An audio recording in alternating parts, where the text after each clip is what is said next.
Nah, kita nggak jujur dong ketika kita menulis ya, seakan-akan pandangan orang itu adalah pandangan kita sendiri gitu. Nah, oleh karena itu, yang kalau kita menggunakan tool seperti ini, tadi itu niatnya adalah supaya kita memahami bagaimana logika ketika satu pertanyaan diproses dengan machine learning tertentu, AI tertentu gitu. Nah, karena bisa jadi kalau kita pakai ChatGPT itu banyak yang nggak valid juga gitu loh. Apalagi yang untuk hukum ya, banyak yang nggak valid juga. Kontennya ya, banyak yang nggak valid gitu loh. Tapi cara dia, logika dia berpikir itu kita bisa ikuti gitu. Logikanya, bukan informasinya. Nah, informasinya kita peroleh dari tempat lain dan hasil penelitian kita melakukan penelitian dari data-data yang kita kumpulkan.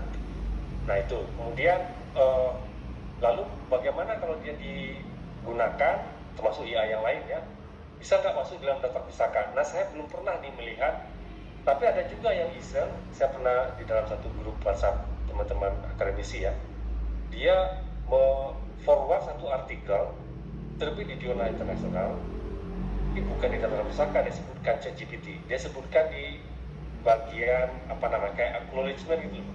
Terima kasih kepada ChatGPT yang sudah membantu gitu ya. Jadi kesannya jadi kayak lucu-lucuan gitu. Tapi menurut saya sih penting kita memposisikan pertama supaya kita, karena yang sangat penting di dalam penulisan itu adalah soal etik ya. Etik itu adalah kita memastikan bahwa ketika kita menulis kita bisa mempertanggungjawabkan gitu loh. Bahwa tulisan ini adalah tulisan kita. Kalau kita menggunakan sumber yang lain, kita bisa menunjukkan sumber itu yang relevan untuk kita gunakan gitu. Nah, itu kira-kira kalau dia dimasukkan dalam daftar pusaka, nggak ada tuh toolsnya. Dia bisa dimasukkan, belum ada juga ya.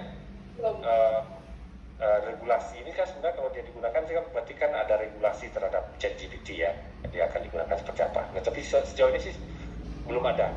Kalau AI yang lain untuk paraphrase ini juga ya, juga begitu. Ada beberapa tools untuk paraphrase, misalkan termasuk Grammarly, Quillbot gitu ya. Dia membantu itu terutama untuk menulis bahasa Inggris ya. Kalau menulis bahasa Indonesia mungkin data yang diolah belum begitu banyak, tapi kalau menulis bahasa Inggris bisa sangat membantu. Sekali lagi, jadikan itu sebagai referensi, sandingan kira gitu ya. Karena belum tentu juga tepat gitu. Tools paraphrase itu mereka bisa punya opsi beberapa, tapi belum tentu ekspresi ungkapan yang digunakan itu sebenarnya precise gitu. Tapi dia memang bisa membantu membuat lebih bervariasi. Dan untuk kita yang orang Indonesia yang pada umumnya ya soal penggunaan ekspresi bahasa Inggrisnya itu agak terbatas gitu ya, itu bisa membantu kita juga sebenarnya untuk mencari ekspresi yang paling tepat.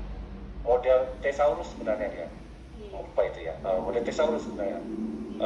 Kalau enggak ya nanti kalau kita pengalaman nulis bahasa Inggris ya, kalau enggak nanti isinya kita di dalam kalimat kita itu kalimatnya adalah moreover, furthermore, kira-kira gitu ya. Kalimatnya itu. Tapi kalau misalkan tools seperti itu dia bisa membantu bagaimana mengubah kalimat, memecah kalimat atau menggabungkan kalimat soal parafrase ya. Dia bisa membantu kita untuk tapi tetap hasil dari tulisan itu adalah hasil karya kita sendiri. Kita akan memutuskan kan, memilih ekspresi yang paling tepat untuk tulisan yang kita tulis. Itu kira-kira responnya. Kemudian yang kedua, ini juga soal kalau kita submit ke jurnal, kemudian tidak ada tanggapan dari jurnal itu terhadap artikel yang kita submit, maka kita bisa menarik artikel itu. Jawabannya bisa banget, karena faktor artikel kita itu lama di jurnal, di salah satu jurnal itu bisa macam-macam tuh. Satu misalkan memang karena jurnal itu kan model pengelolaannya kan nggak semuanya sama ya. Ada beberapa jurnal dikelola oleh satu orang misalkan. Tentu dia punya waktu yang banyak untuk memproses gitu ya. Sehingga prosesnya lama. Nah, kalau kita merasa kita ingin terbit cepat, tapi ternyata jurnal yang kita kirimkan itu responnya lama, Anda sebenarnya bisa mengirimkan email pertama ya untuk menanyakan itu.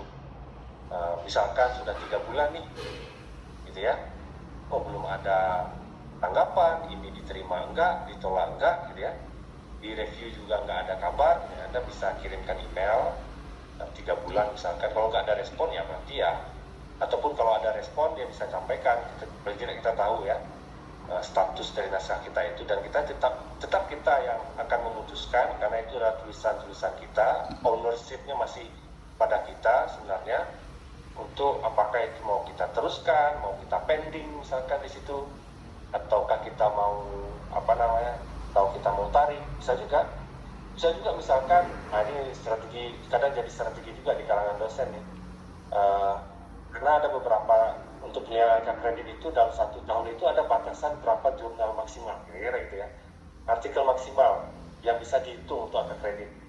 Karena sudah melebihi maksimalnya, nanti mau nulis 10 yang bisa dihitung dengan jumlah tertentu juga. Bisa jadi kita request depending untuk diterbitkan di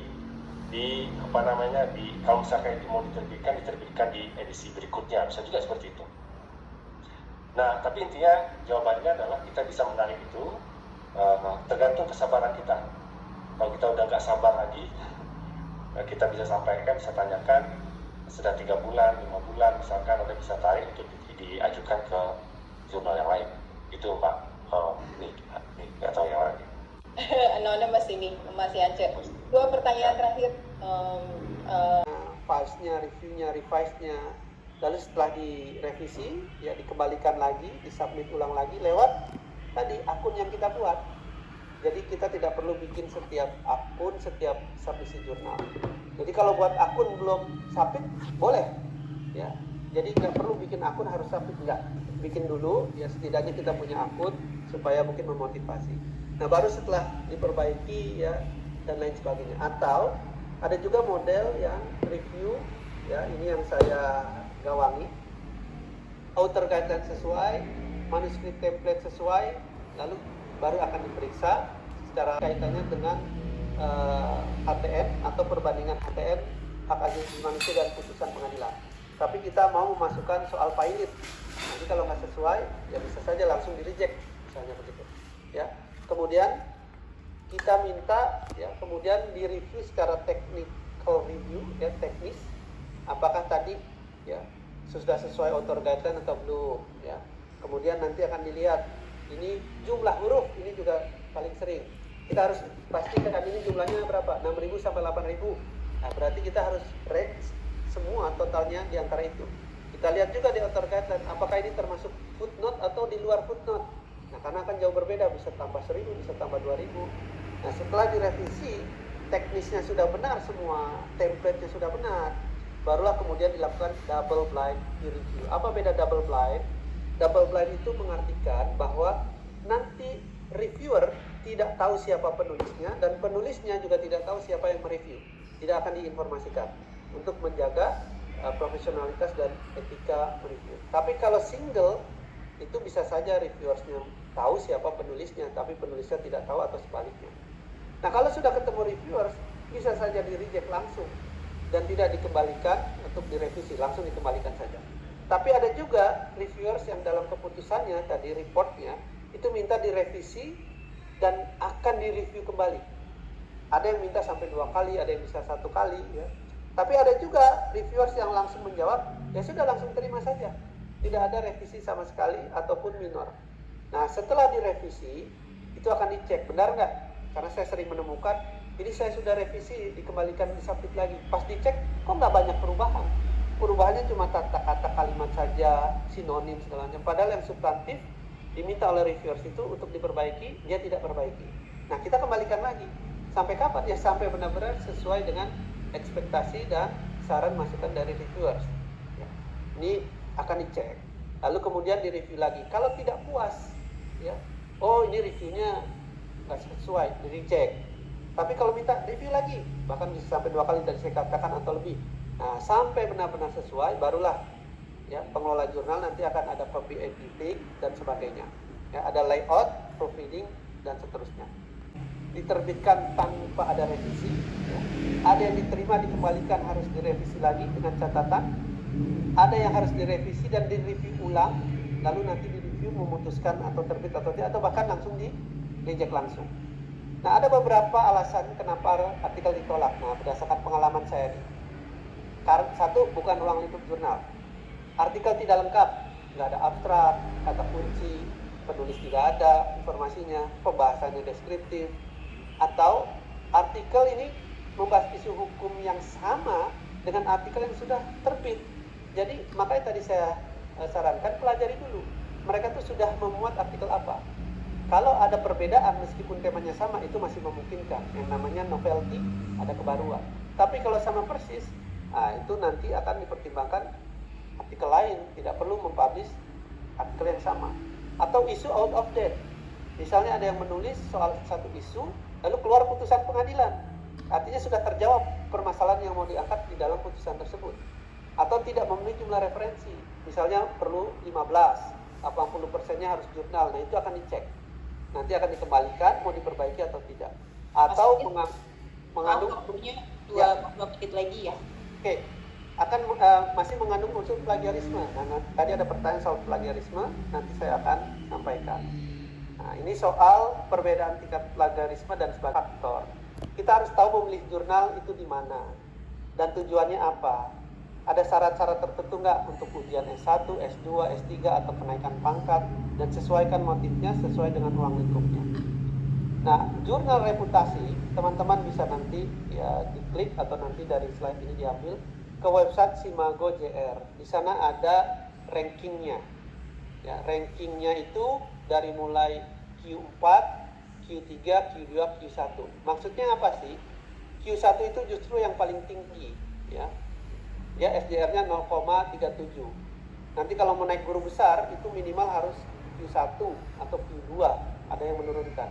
Tapi kalau yang untuk ujian tanpa kemudian ada ujian terbuka dia Q2 atau Q3. Yang paling kecil ada di Q4.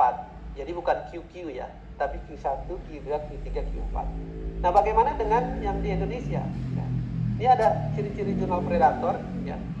Pastikan teman-teman tidak terperangkap di jurnal predator. Ya, ada yang suntingannya relatif cepat, kemudian tidak dikeluarkan profesional. Ini ciri-ciri. Ya, penerbit tidak jelas. Ciri yang utama adalah satu edisi artikelnya banyak sekali. Nah, ini ada listnya. Saya sudah sampaikan, nanti tinggal diklik, dicari di sana. Atau bisa dijadikan nanti kenaikan pangkat dan sebagainya. Yang terakhir, ya, Sinta. Ini untuk skala nasional. Ada Sinta 6 sampai Sinta 1. Semakin kecil semakin baik. Ya, jadi Sinta 2 ini itu yang standar jurnal hukum kita. Tetapi yang S1 itu yang sudah masuk Scopus atau sudah berstandar internasional. Jadi otomatis jurnal yang terskopus akan masuk ke Sinta 1 karena dianggap ya standarnya sudah internasional, meskipun isinya dianggap ya masih kurang, tapi ya secara prosedural dia sudah memenuhi. Nah, teman-teman, semakin tinggi ke Sinta 1 ini semakin berat seleksinya. Tapi kalau mau yang coba menengah bisa mulai di bawah Sinta 2. Ya, meskipun sekarang banyak sekali. Gimana cara dapetinnya? Teman-teman tinggal masuk saja ke sini. Itu nanti ada semua berbagai jurnal. Ya, nanti kalau ada waktu pertanyaan kita bisa langsung simulasi bagaimana menemukan jurnal hukum yang ternyata sekarang banyak sekali. Tidak ada alasan kita tidak ketemu jurnal hukum alternatif yang mau kita